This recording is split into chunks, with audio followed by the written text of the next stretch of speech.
APR FC yatsinzwe na Al Hilal inanirwa kugera ku mukino wa nyuma wa Sekafa Kagame Cup.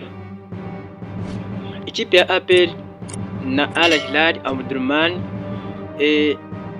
yayitsinze ibitego 3-1 inanirwa kugera ku mukino wa nyuma wa Sekafa Kagame Cup yari yakinye 2024. Uyu mukino wari utegerejwe cyane watangiye ugenda gake amakipe yombi yigana, bigeze ku minota 20 nta byahageze nta yateye mu izamu ry'iyindi, ariko ku minota 27 uwo bita Hakimu Kiwanuka yazamukanye umupira wihuta ageze imbere y'izamu awucomekera uwo bita William Togwi ariko myugariro wa Al Hilal awukuramo.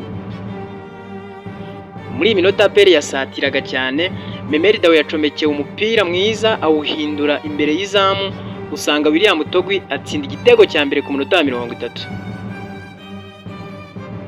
Nyuma y'igitego umukino watuje, Al Hilal igerageza gusatira ariko abinyuma ba APR ntibakabyitwaramo neza.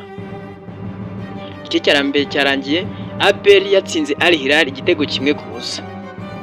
Ikipe yo muri Sudani yajyanye imbaraga nyinshi mu gice cya kabiri, itangira isatira bikomeye ariko umunyezamu Ruhamya Nkiko Iva ayibera ibamba akuramo imipira myinshi cyane. Mu minota 30 ikipe y'ingabo yongeye gusatira no kuyobora umukino, aho abarimo Ruboneka Jean Bosco na Memeri Dawo bageragezaga uburyo butandukanye babonamo igitego cya kabiri ariko biranga.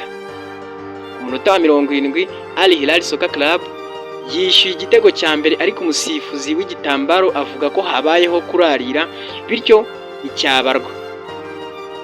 Ikipe yo muri Sudani ntiyacitse intege kuko ku minota 42 yishyuye igitego cya mbere ku mupira watewe na Ruhamya Nkiko awukuramo, usanga Abdelaziz Taha asongamo maze igitego kiba kiratsinze.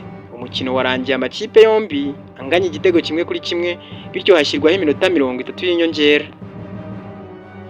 Bidatinze ku minota 93 Ruboneka yasubije umupira inyuma, rutahizamu wa Al Hilal Sande Demalal awutanga umunyezamu Ruhamya Nkiko atsinda igitego cya kabiri.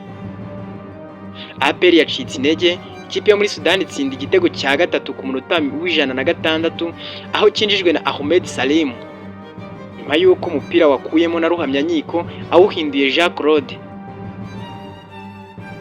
Abakinnyi ba APR FC babanje mu kibuga ndetse n'abakinnyi ba Al Hilal bari mu kibuga. Kapiteni b'amakipe yombi bari biteguye. William Togwi niwe watsinze igitego cya APR mu gice cya mbere.